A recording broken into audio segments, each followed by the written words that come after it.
Welcome to AV, Augmenting the Virtual. My name is Ajay Kurian. This is a series I started for artists who have shows up right now that nobody can see in person. So that means that almost everything that comes up in this video today is stuff that you can access yourself. The difference is that you don't have the artist to give you a special walkthrough. Today we have the artist Uri Aran. Uri was born in 1977 in Israel and lives and works in New York. Aran's practice encompasses a wide range of media and subject matter, including film, sculpture, drawing, and assemblage. Throughout his practice, Aran constructs a language of indeterminate signifiers in an ongoing pursuit of graphic and linguistic systems, and the pushing of these systems to the point of disintegration. He has exhibited internationally, taking part in a number of consequential group shows, such as the 2013 Venice Biennale and the 2014 Whitney Biennial. He's had major gallery exhibitions at Gavin Brown Enterprise and Sadie Cole's in London, and a number of museum solo shows at places such as the Kunsthalle Zurich in Switzerland and the Kunstverein Cologne in Germany. I met Uri when I was an undergrad at Columbia, and he was in graduate school in 2005, and looked up to him a great deal, so I'm very happy to have him with us today. How you doing, Uri? Good, thank you for doing this. No, I'm really happy to have you on. You have a show up right now at Gavin Brown, unfortunately, that is temporarily closed, and the title of it is House. So this is just like this is the shot of like basically when you enter the gallery, and this is the first like large scale part of the show that you'll see.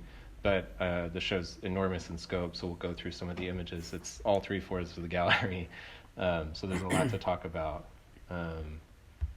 But I think I just wanted to start first with this shelf, or like this large kind of bookshelf of a bread alphabet. If you can tell me a little bit more about this. I guess the reoccurring use of specifically the letters here and objects, which is also food is art, or art is food, is, I guess, for me at least, both the visual interest and linguistic interest, and which maybe is sourcing in my education as a typographer to begin with, as an undergraduate, in terms of a design student, before I continued to visual arts per se, but also the attraction which started later in these objects of desire, which have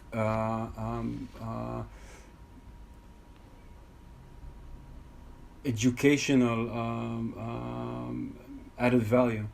So in this case, or it originated in my work, in the sculptural work, from cookies, which I remember always like delaying on when I saw it in shows like Sesame Street or other sort of straightforward modes of educational representation. How do we use a form of seduction or a treat, per se, to understand, to teach, not only to understand how to deduct or multiply, or two cookies plus two cookies are four, and so on, but also to understand that if we deduct a cookie, because it's an object of desire, we have a moral lesson as well. Someone took it. So there's this weird notion of good and bad inherent, which is also another thing that Yeah, I wanted to bring up this. This is an older body of work from your installation from the Whitney Biennial, where the cookies in question are here, and I think a lot of the recurring motifs that we'll start to see in your current exhibition as well, where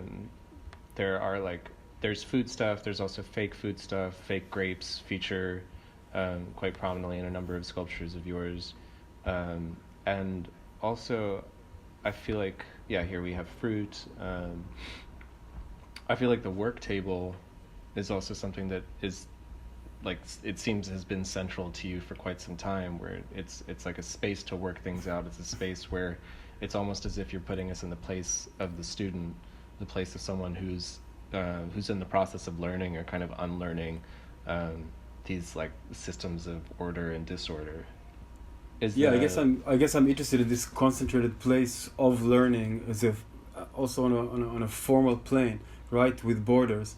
I guess it's an interest that started. I mean, now I can look back and understand it further. But I was always attracted. As a student, I was a participant in like leaving marks on things. I wasn't necessarily the kind that would sit in class in high school and like destroy the table, but I was definitely one that would draw on it. Next to me, there would be someone who would make holes in it. So basically making an aware or unaware sculptural work in collaboration on one square, on one flat square, right? Under some sort of force that make you be there and stay there and learn from sitting together in that space. And the different marks that were left on it were not only interesting in terms of their formal value. Again, this is, I'm talking about this with this kind of rehearsed, maybe, or maybe with conviction. I mean, by no means I look at it as a truth. It's just, things I'm interested in. But, you can learn about social activities under scrutiny, if you will. Two students sitting next to each other, and there's a line in between them which not only divides the table in terms of an art piece or a canvas or a board, but also this is mine and this is yours. So there's a social decision making that's been implicated or manifested rather on a flat surface. Mm-hmm. And the holes and the barrels and the mountains and the collages and the aggressiveness and the shows of affection and desire, all of that under the agitation or the joy or the different things we experience while learning. Do you think that these are images from your first show at Gavin Brown in 2012, and I just wanted to see if there's like some images of so there's some of these images of your drawings, but I think maybe it's actually just better to refer to the current show. For instance, as we go through here, like there's So I'm just smiling because the abundance of images. There are so many images, it's crazy. But like I feel like your drawings are really like a good starting point for accessing a lot of things that are happening in your work, and in a sense, like when you're talking about those kind of inadvertent marks or the things that you do when it's like not your time, like it's as if like if you're in a classroom and you're on like class time, there's things that you do sort of in the margins, both literally and figuratively, that become a way of working, like become it's like how you draw when no one's looking in a way. And so mm-hmm. like it's like for me when I see this drawing, it's like, okay, well, like you're drawing, there's like penises, but then there's also just like doodles, and there's things that are kind of inadvertent, and like that seems to be it seems to structure some of the ways of working that develop both in drawing and then into sculpture and assemblage and then into performance and video as well. Like, is that do you think of it as like that the space in which no one's looking? I think practically it is. I mean, art, in most cases, or at least my case, is some sort of a solitary activity, right?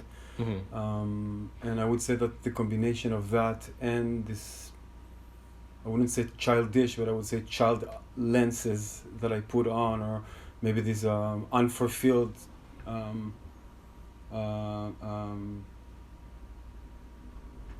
promise to be back for these lost years in a way, put you back in this world of you do something for yourself or alone or in your own head. In this case, I would say, the doodles, if you go specifically the one that we just looked at before, mm-hmm. I guess is a good example, because this is a drawing, painting, silkscreen, whatever it is. It's really something that developed through the years. I had it in my studio and it aged for a long time, and I kept adding layers. So I would say many of them start as a note or a doodle, or if sometimes, they're more figurative, so they started as a tryout or as an attempt to make a drawing or a painting. But it's very hard for me to keep myself from adding remarks on them.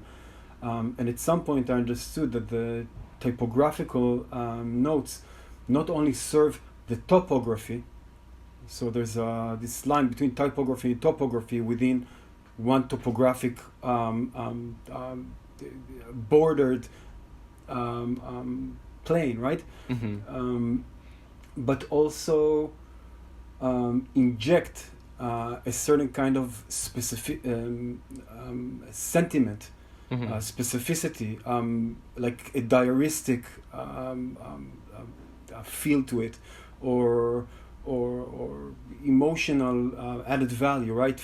Like a letter or like a note to self, like a diary. Even if it's not real, sometimes I would make drawings or paintings, and I'll just really have the need to write something under them, and I'll find myself losing the meaning of what I write and the shape itself to look like writing rather than to actually write something.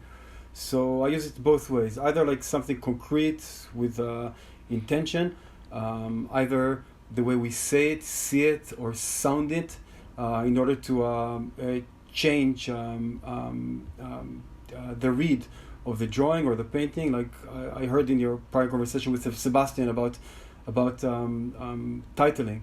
So for me, you know, if you present an apple and you call it an apple, it's different than presenting an apple and calling it World Wide Web, right?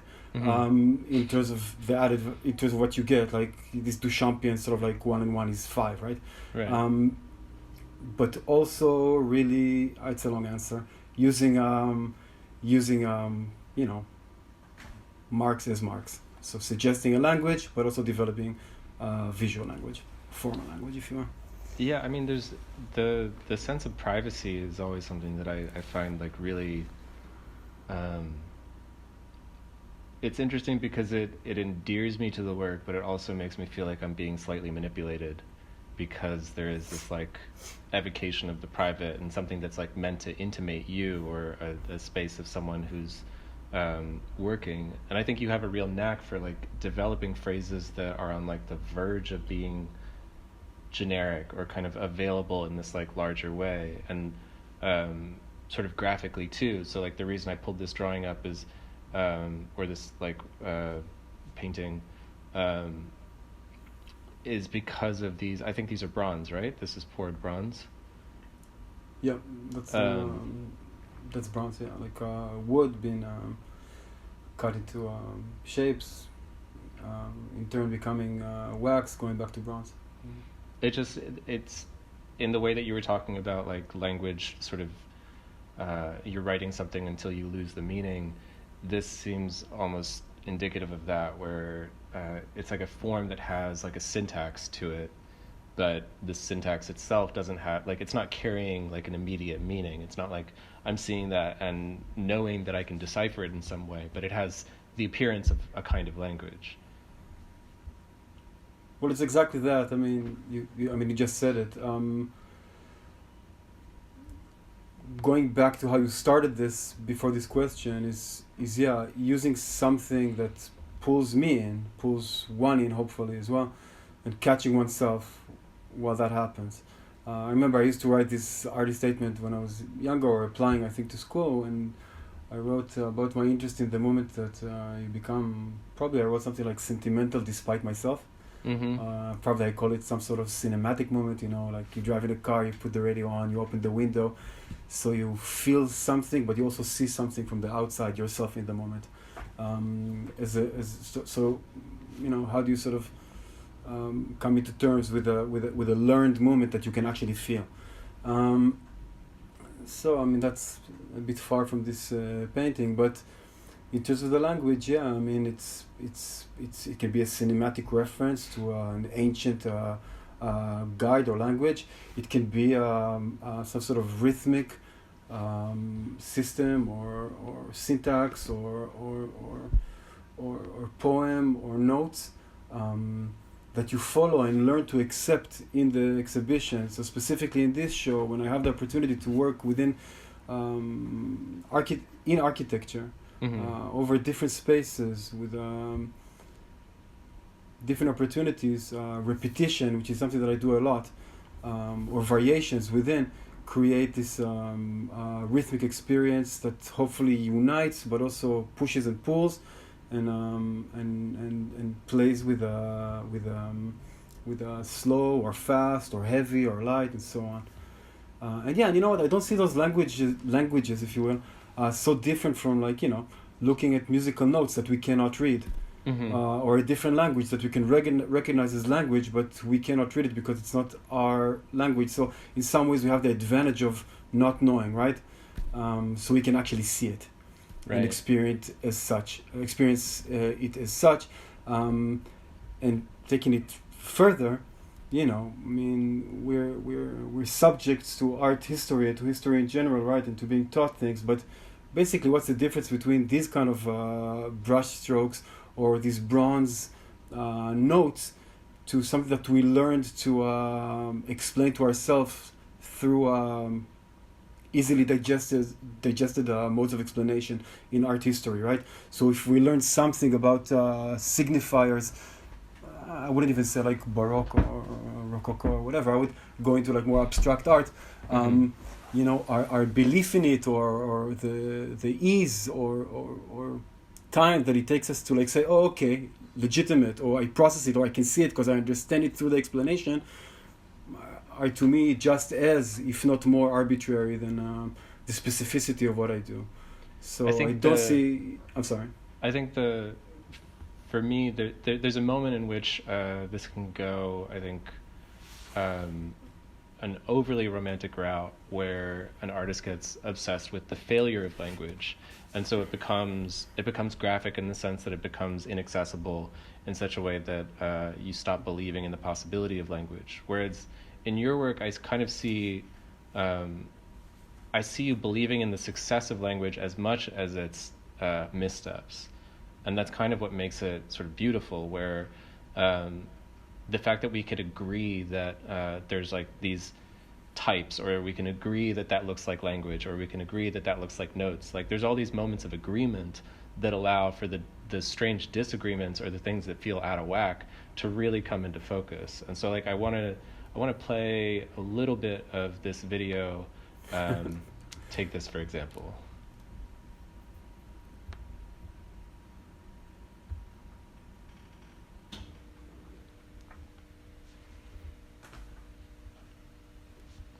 Here, I'll keep it here.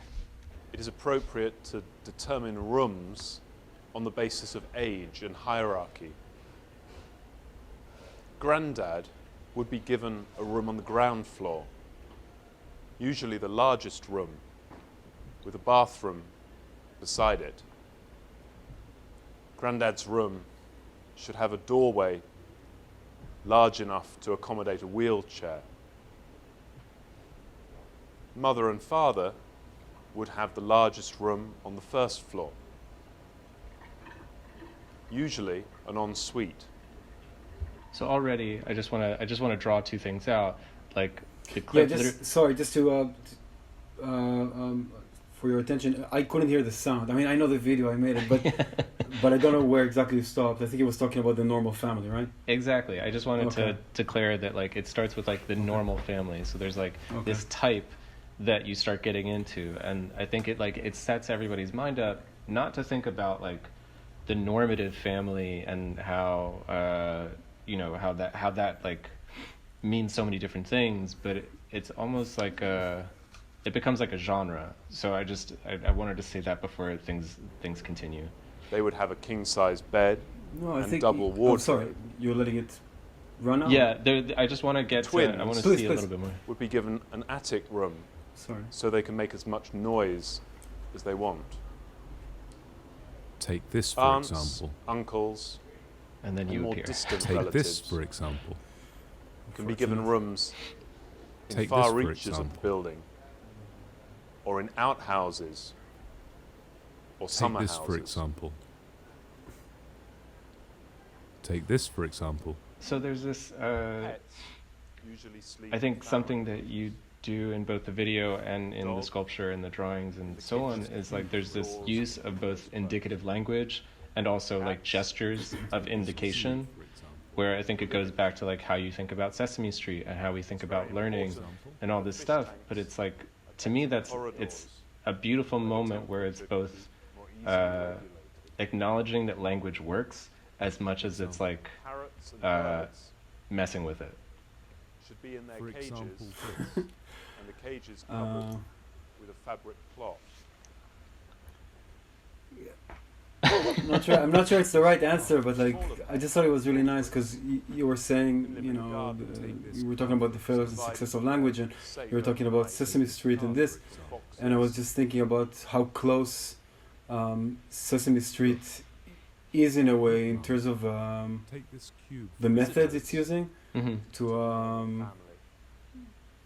this is a pipe, Look, Yeah. and Take so this cube, Usually in a for different example. part of the in house. some ways, yeah, maybe I'm a byproduct of that, and or Take this house, for example. I'm using these existing structures Take this of dog, for example. of quote unquote normality, right? Mm-hmm. Or even the person that I'm using, which usually you don't see, you hear him a lot. It's my friend Harry, who's a good friend, a good artist, and Harry's been like a fixture in your videos since like the beginning. yeah, Harry was a studio neighbor, a studio mate, and a friend, and then a flatmate 15 years ago, and probably from the very beginning of me showing art, we started working together, and I have such a specific I would say voice, like any of us, an accent. I obviously sound like an immigrant. I'm not your typical American voice, and I'm also not necessarily your typical voice of knowledge. Whereas by using Harry and what we've learned to accept as the explaining voice, the maybe white, male, certain age, certain kind of tonality, rhythm, and sort of BBC class sort of way of putting things that I can not further manipulate, but begin to manipulate what it is that I'm saying or writing, and letting him perform. Yeah. And I feel like classical music also becomes part of that whole atmospheric as Very, well. very similar to that. Absolutely. I mean, this is dead on. And again, me enjoying those things, the pure joy of the music that I use. I work a lot in the studio, standing up, and in between I sit down and I write or I doodle, or the base of everything is would be writing things and making drawings, and not necessarily drawings as now I'm beginning a piece of art. It would be like thought process, or just talking on the phone and doodling, or just trying to solve something, and even solving how to kill some time. But I listen to stuff, and the juxtaposing the two or the three or the four, if we're also talking about the sun coming from here, my mood, the word that I have in my head. But for the sake of the matter, I'm sorry for the nonsense I just said, what I have on paper and what I'm listening to produces meaning, a different meaning than the sum of its parts, more than each one of those drawings and or classical pieces that would be perceived in a different way. So I experienced firsthand the manipulation before I try to translate that into manipulating. And in no way I do it in a mean-spirited way or anything, but it's more about sharing a specific thought or moment, which is in between language and non-language in terms of experience. Right. Do you feel the same way about how you approach painting?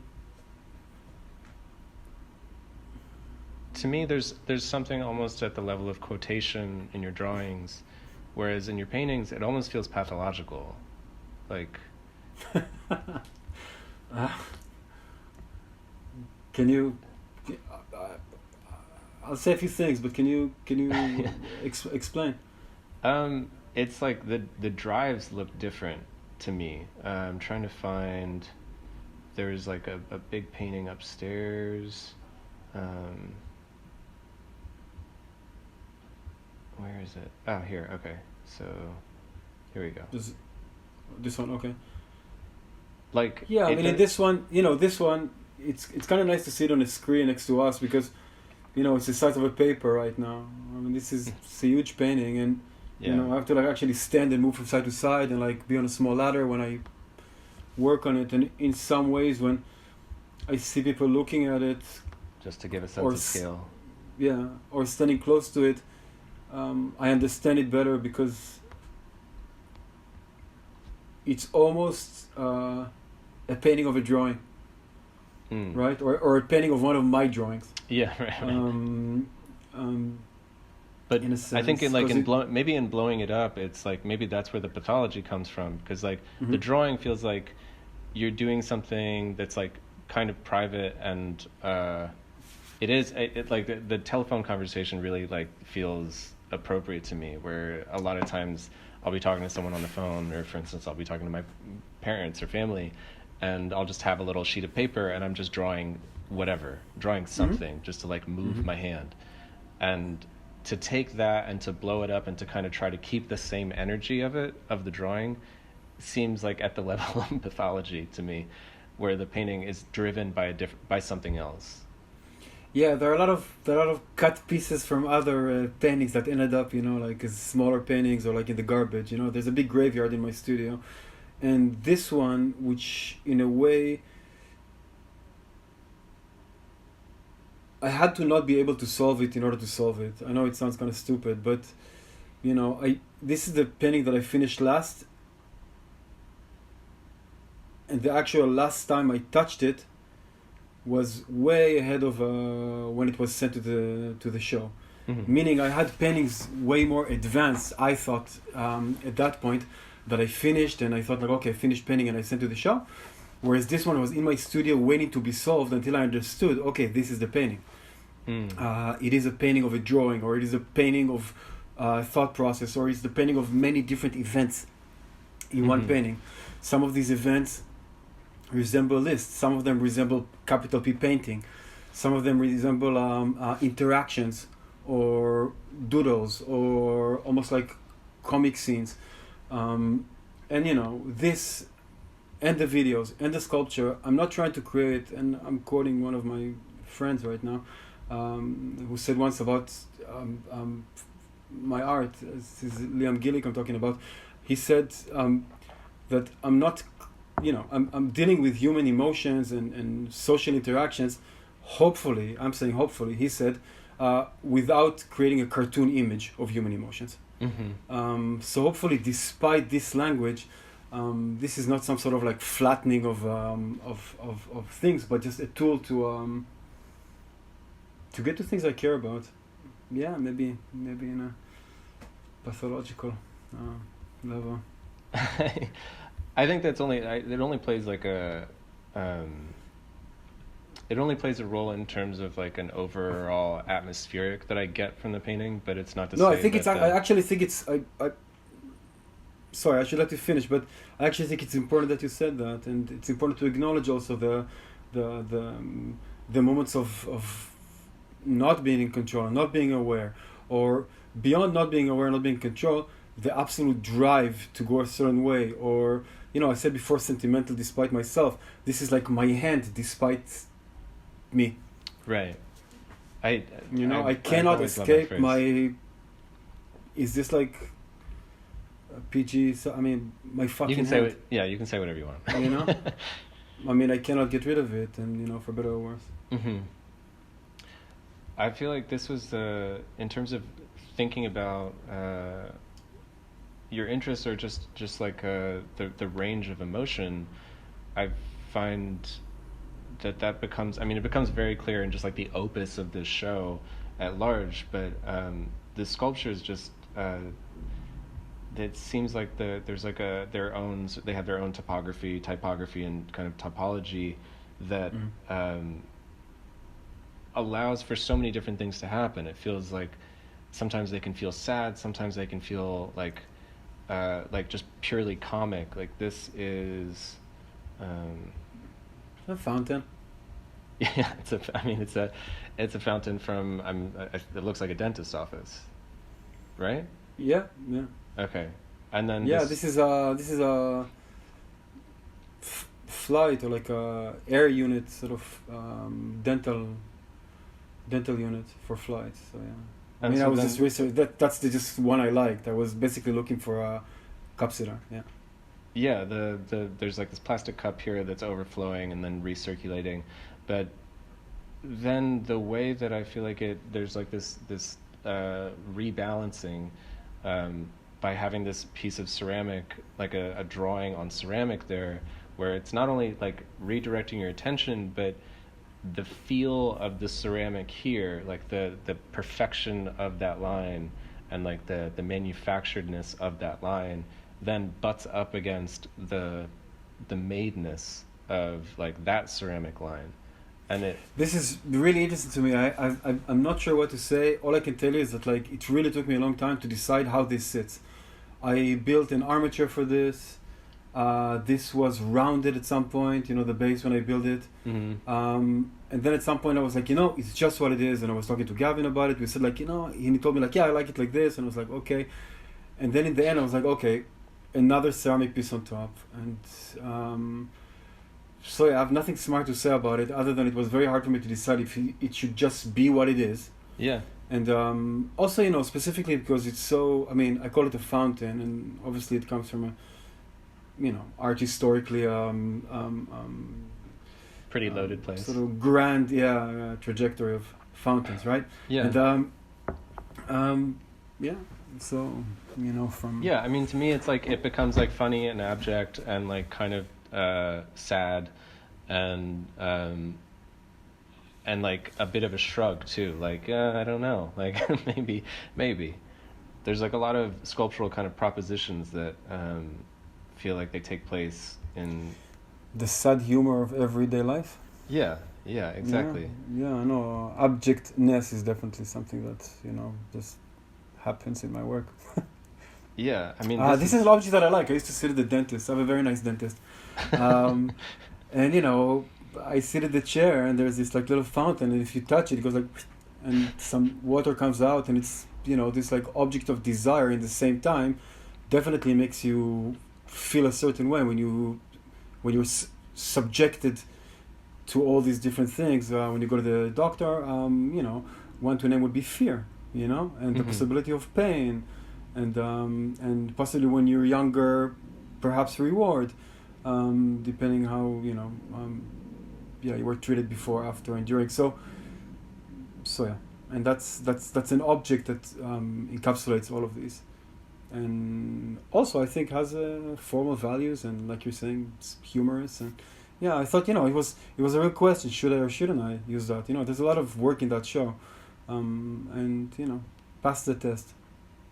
There's actually, I think before talking about this, I feel like since I've seen your work for a while, there's things that I've seen recur where this kind of like dark stained furniture, or the way that sometimes there'll be sort of chunky letters or lenses or pool balls or grapes or pencils, but these mini chairs are completely my new. I was starting to say my horrible welding, but this is how not to weld. You see, like it's MIG welding, and you have the actual rods stick to the thing, which I thought were nice. So I left them, but yeah, you froze, and now we're back. And he was critiquing his welding, but I would like to focus more on this guy, and like how these started like coming about in the studio, because I don't know, it's just like they're fun to look at. And there's like there's one sculpture where it's a red one in these corn husks that I really is one of my favorite pieces. Yeah, here we go. So that's to give you a sense of scale, that the little guy here. Yeah, well, no, go ahead. I'm sorry. No, I'm just kind of curious. Like, these are clearly like, when I was looking at it, I was like, darn, it's really nice leather, and there's like this strange attention to detail, but also the imprecision, and so I was kind of curious about just the story of these chairs. I guess long story short, since I was a design student, I was very interested in the flat dimension of furniture. because they're so puffy and always divided into section where the seams are. So if you look at them just from the front, or from above, from under, or from the side, they seem not from the side. They seem flat. That's one thing. So I was always looking at them, and obviously I'm not a graphic designer, so there was a problem there. I was too interested in the problems behind, and in that sense, also I would say two things about these chairs. First of all, the size, the dimension, the shrinking into a model or a quotation of something, like a word, like saying it. And in that sense, the other thing is their cultural function, right? I mean, they're based on what we call, kind of like TV couches or lazy boys, which I would say fundamentally is associated with watching TV, or like centered in the living room, or sometimes looked upon as again these very reduced ideas of like high and low, or good and bad. So I was always interested in that, and I was making work before that dealt with this almost like the romantic view of the or from the desk of the clerk, something abject, and in that sense I disconnect somehow. But also it's a bit of a nod or a gesture to those, I think, nice objects, and a bit of a tiny bit of a FU to people who look down at lazy boys, or think that there's something vulgar about them, or and to be really, if I take it really into an extreme, I've seen people still use them, and frankly, I've seen people lose their lives on it. So, this is a little memorial. Yeah. And also, on a more cheerful note, they're also kind of funny and weird, and they're like childish, it's a play. I mean, people play with children play with things from the worlds of grown-ups. So yeah, me too. And I'm lucky enough that Lizzie, my partner, is an amazing accessory designer. So it was cool. very easy to design them and have her basically show me the way. That's cool. So yeah.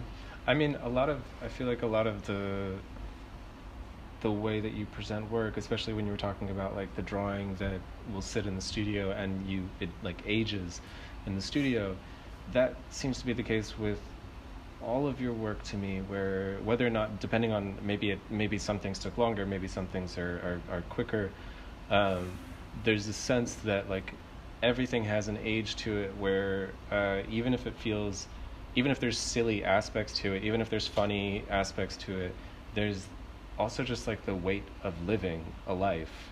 Just when you're saying these things right now, I've been looking at this close-up of this lazy boy. It takes time, it's work that, and hopefully I'm not taking myself too seriously, but I'm just trying to explain it as best I can. Yeah. As much as it takes me time to understand that the painting on the left here literally started like 2 years ago, and ended up probably like a few days, if not a few weeks before the show, whereas when you were talking, I was looking at this close-up, things unfolded to me.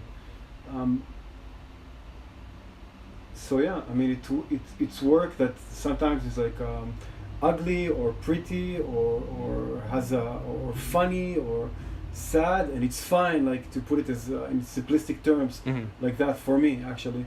I find it sometimes very interesting, like these like kids songs that are singing about, like, sometimes I'm happy, sometimes I'm sad. I mean, that's it, sorry, but yeah, it says just as much as, like, oh, it's Corona and my show's canceled, and it's there's a lot to talk about and there are interesting things to discuss, but I guess I was happy and excited, and then I got sad. but yeah, I mean, seriously, it's there's always this notion of duration in the work, both in terms of how you experience the art and what you talked about before with the bronzes, rhythmic experience, unfolding in the space, how things recontextualize each other. I told you about this 1 and 1 is 7, you know, like before we're talking about this. I think I told you this, like when I teach also, it's the first class, no matter if it's a very basic technical drawing class or painting class, or if it's a very advanced multimedia, whatever, I will ask the students, and this I didn't invent this, I learned this from an amazing professor years ago, maybe one of the first art classes I ever took when I was 20, 21. And I was asked, and I also asked the students to bring 2 objects to class, and that's basically the first assignment. And I don't even need to explain it probably. But, no, I mean it's like it's an assignment that, like, I think from on the surface looks like a very simple thing, but then as soon as you start spending some time with it, it becomes a pronounced assignment that I think is a great way to start a class. Yeah, it's not always, like brings as good results as you expect, but it definitely has a lot of potential. I mean, it's like, I mean, as advanced as it is for, like, artists that we can quote or drop the names right now, that still put a line next to a line, or a fountain, or you name it. So the scope of your show is just, it's so big. So I'm going to recommend that everybody kind of look at the install images as much as they can. And because there's so much that we could cover, but I think we reached the second floor. Yeah, exactly. I've asked everybody that's done this so far whether they've had a transcendent experience with a work of art before.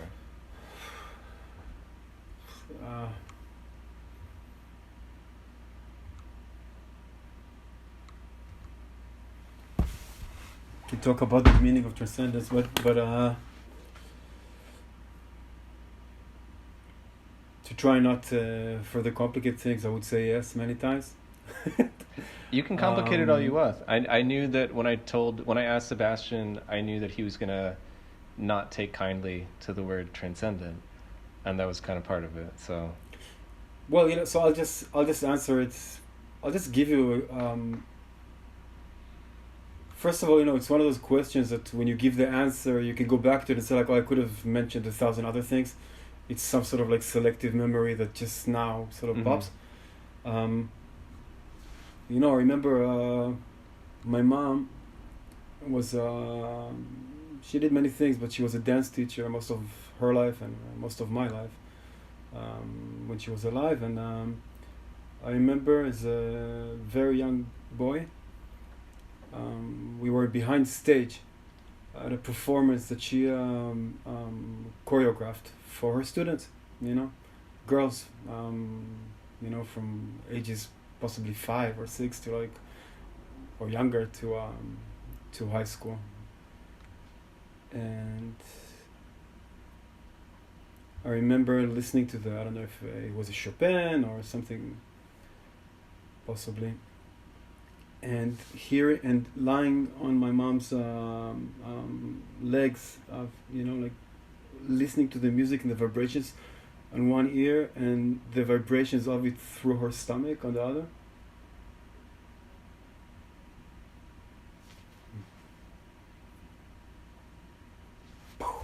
I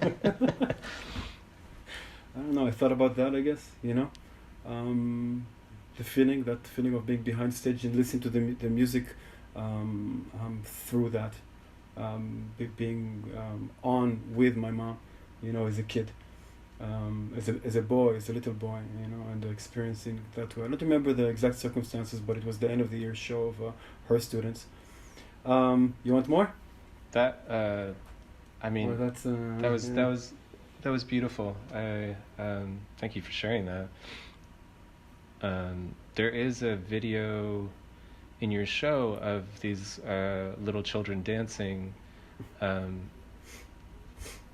That's archival material for my mom's end of the year shows. I was lucky enough that I had the I was annoying enough to my mom to be you know, we should take all these VHS tapes and like, you know, transfer them into digitize them from the 80s and so yeah, so I did it, and it's gold for me, you know.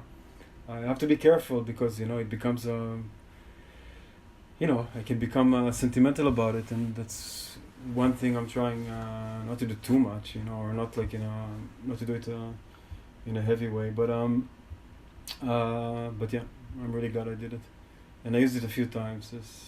I used it twice so far, and once was in a show that I did in South London Gallery, which relied on it more on the music and the composition, or the operatic relationships that form through a live performance on stage shot through VHS. And now at Gavin's, it's sort of dissolving, or like actually juxtaposing, or superimposing rather, on graphic animation on the second floor. Right. So I think we can... Is it Do you want to see that piece? It's probably Foundations. Yeah, I think 3/4 into it, you'd see it. Oh, here, it's already. So yeah, if you proceed even a bit more, the music begins, and obviously this is out of context, right? This appears like in the room, in the show, with paintings and sculptures. So, yeah, but I don't know. I can't hear, but I don't know if Chopin might. So the Chopin is playing now, and of course, like all of the music will be added in, so everyone will be able to hear this.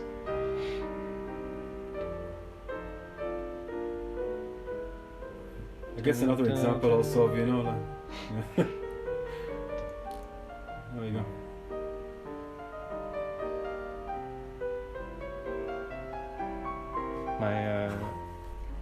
My last question is, how has the idea of being an artist changed from when you started to now?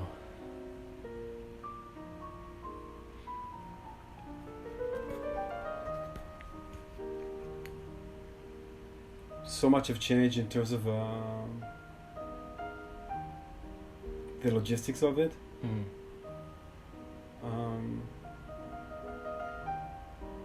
There's some frustration also, you know, and in different ways, you know, like in terms of things which are just hard to achieve or to do, but on a very basic level, it's still really hard to make art, and I'm still 100%, zillion% in love with it, so it didn't change that much. That's great. I mean, a lot of change. I mean, you know, a lot of the things around you change. And, you know, I have more time to make art, but you know, it's just as hard when I have all this time when I didn't have time, or when I, you know, or when it was, you know, contributing less to the rent, or I just, you know. But my desire, my ambition is probably pretty much the same. This is kind of an incredible... What I demand for myself. Yeah. This is an incredible feeling for me, because the way that we're experiencing this right now is very, very different. I have Chopin in the back, and hearing your answer, it just... I start losing myself in the romance of all of this, and it just... you know, I find myself, it's one of those moments where you've looked at art and it's had such a profound impact on you that you know that you're looking at everything around you differently, and that your experience is now shared with that art experience, or that there's something that's bonded you to that work. And that's how I've felt about your work. I've lived with it for 14 years now, just seeing exhibitions and everything that just all the amazing things that have happened, and I feel really bonded to it, and it's nice to be able to talk to you about it. I really appreciate it. I'm grateful and sincerely touched. So thanks for doing this, Uri. Thank you for doing this. Really appreciate it. All right. Well, I'll talk to you soon, okay?